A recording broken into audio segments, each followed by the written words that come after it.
कल मैं आपको हेनरी फ्योल के 14 सिद्धांतों के बारे में बता रहा था, जिसमें मैंने 5 सोपानों को मैंने बताया। छठवां आज है व्यक्तिगत हित के स्थान पर सामान्य हितों की वरीयता देने का सिद्धांत।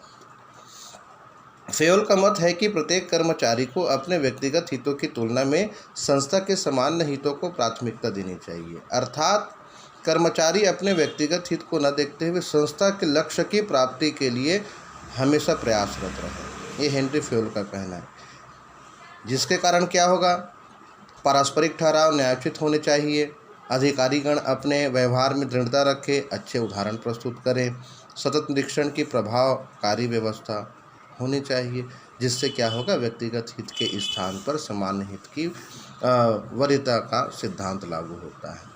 सातवां है कर्मचारियों के पारस्परिक का सिद्धांत। एक चीज़ याद रखिएगा, कोई भी संस्था या कोई भी उपक्रम या कोई भी व्यावसायिक संगठन अगर अधिकाधिक लाभ प्राप्त करता है तो ऐसी स्थिति पर क्या होनी चाहिए कि संस्था को योग्यता के अनुसार उन्हें पारिश्रमिक देने की उचित व्यवस्था होनी चाहिए, ताकि इससे कर्मचारियों में संतुष्टि के भावना को जागृत होगा और कर्मचारी बिल्कुल तन से मन से संस्था के लक्ष्य की प्राप्ति के लिए कार्य करेंगे। उसके बाद है केंद्रीयकरण का सिद्धांत। केंद्रीकरण का सिद्धांत जहां निर्णय लेने के आधार पर उच्च अधिकारों के पास हो तो इसे केंद्रीकरण की स्थिति कहती है। देखिएगा, केंद्रीकरण को 2 भागों में अपन विभक्त करते हैं, केंद्रीयकरण, दूसरा होता है विकेंद्रीकरण। केंद्रीकरण का अर्थ होता है उच्च अधिकारी के अधिकार केवल, है ना, अधिकारी के अधिकारों के पास ही होते हैं, अधिकारियों के पास ही होते हैं, है ना, इसे केंद्रीकरण कहते हैं। इसके विपरीत जब निर्णय लेने के लिए उच्च अधिकारी या अधीनस्थ को बांट दिए जाए तो इसे विकेंद्रीयकरण कहते हैं। पहला अधिकार उच्च अधिकारियों के पास होता है और दूसरा उसी अधिकार को अगर कर्मचारियों में वितरित कर दिया जाए तो ऐसी स्थिति में उसको विकेंद्रीकरण कहते हैं। इससे क्या होता है, फ्योल का मान्यता है कि केंद्रीकरण की पद्धति अपने आप में अच्छा है और ना ही बुरी है, थोड़ी थोड़ी मात्रा में प्रत्येक संगठन में विद्यमान रहती है।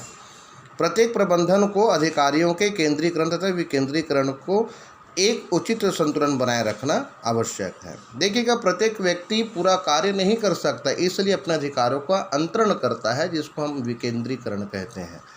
9वां है सोपान श्रृंखला या पदानुक्रमता का सिद्धांत या संपर्क श्रृंखला। संगठन के उच्च पदों से निम्न पदों तक फैली हुई अधिकारियों की श्रृंखला, जिसको चेन ऑफ सुपीरियर्स को फ्योल ने संपर्क श्रृंखला सोपान श्रृंखला की संज्ञा दी है। उच्च स्तरों से चलने वाले या उच्च स्तरों तक पहुंचने वाले समस्त संदेशों जो श्रृंखला की प्रत्येक कड़ी को होकर गुजरते हैं के द्वारा जिस मार्ग का अनुमान दिया जाता है वह सत्ता की पंक्ति है। यह मार्ग आदेश की एकता एवं संप्रेषण व्यवस्था के लिए आवश्यक है, जिसे कहा जाता है सोपान श्रृंखला या पदानुक्रमता सिद्धांत या संपर्क श्रृंखला का सिद्धांत। उसके बाद आ जाता है 10वां व्यवस्था का सिद्धांत। व्यवस्था का सिद्धांत के अंतर्गत व्यवस्था के द्वारा प्रत्येक प्रकार के अपव्यय पर नियंत्रण लगाया जा सकता है। देखिएगा, संस्था में लक्ष्य की प्राप्ति के लिए व्यवस्था आवश्यक है और ऐसी स्थिति में हम लागत पर ही नियंत्रण नहीं करेंगे तो हमारा लक्ष्य प्राप्ति अपव्यय की ओर जाएगा। इसलिए अपव्यय पर नियंत्रण पाना ही व्यवस्था का सिद्धांत है। 11वां है समता का सिद्धांत। फ्योल का मत है कि प्रबंधन को प्रत्येक स्तर पर निष्पक्षता या समता की भावना उत्पन्न करनी चाहिए। संस्था में प्रत्येक कर्मचारी न्याय, सहानुभूति और समानता के व्यवहार की आशा रखता है।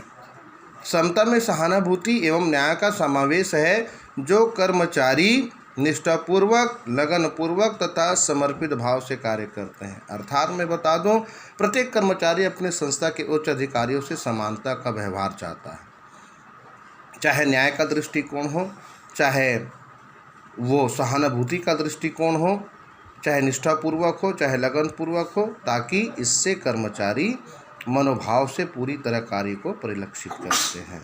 12वां है कार्यकाल में स्थायित्व का सिद्धांत। फ्योल ने इस बात पर बल दिया है कि संस्था में संलग्न कर्मचारियों में स्थायित्व होना आवश्यक है ताकि वे नए कार्य को अच्छी प्रकार सीख सके एवं उनका निष्पादन दक्षतापूर्वक कर सके।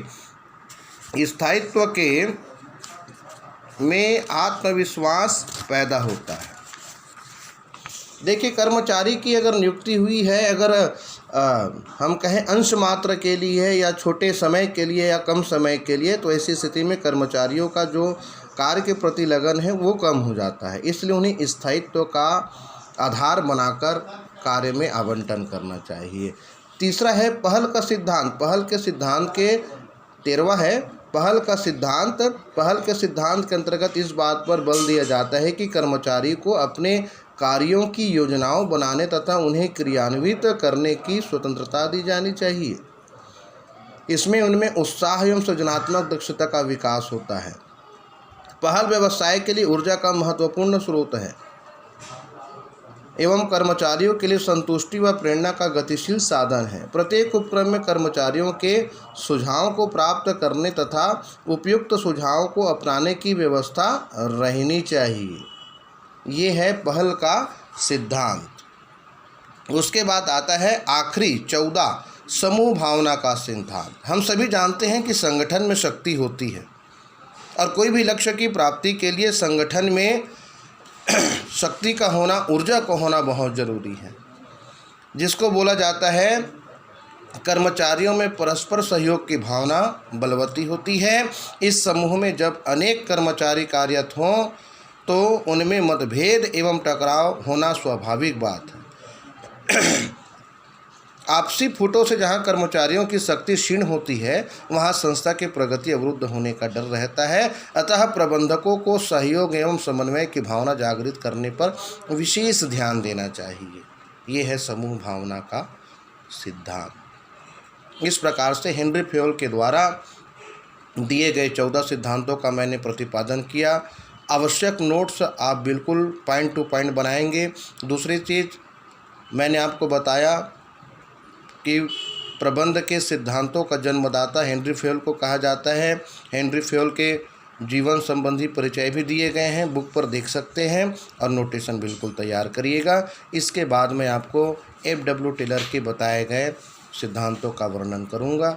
आज के लिए इतना। Thank you.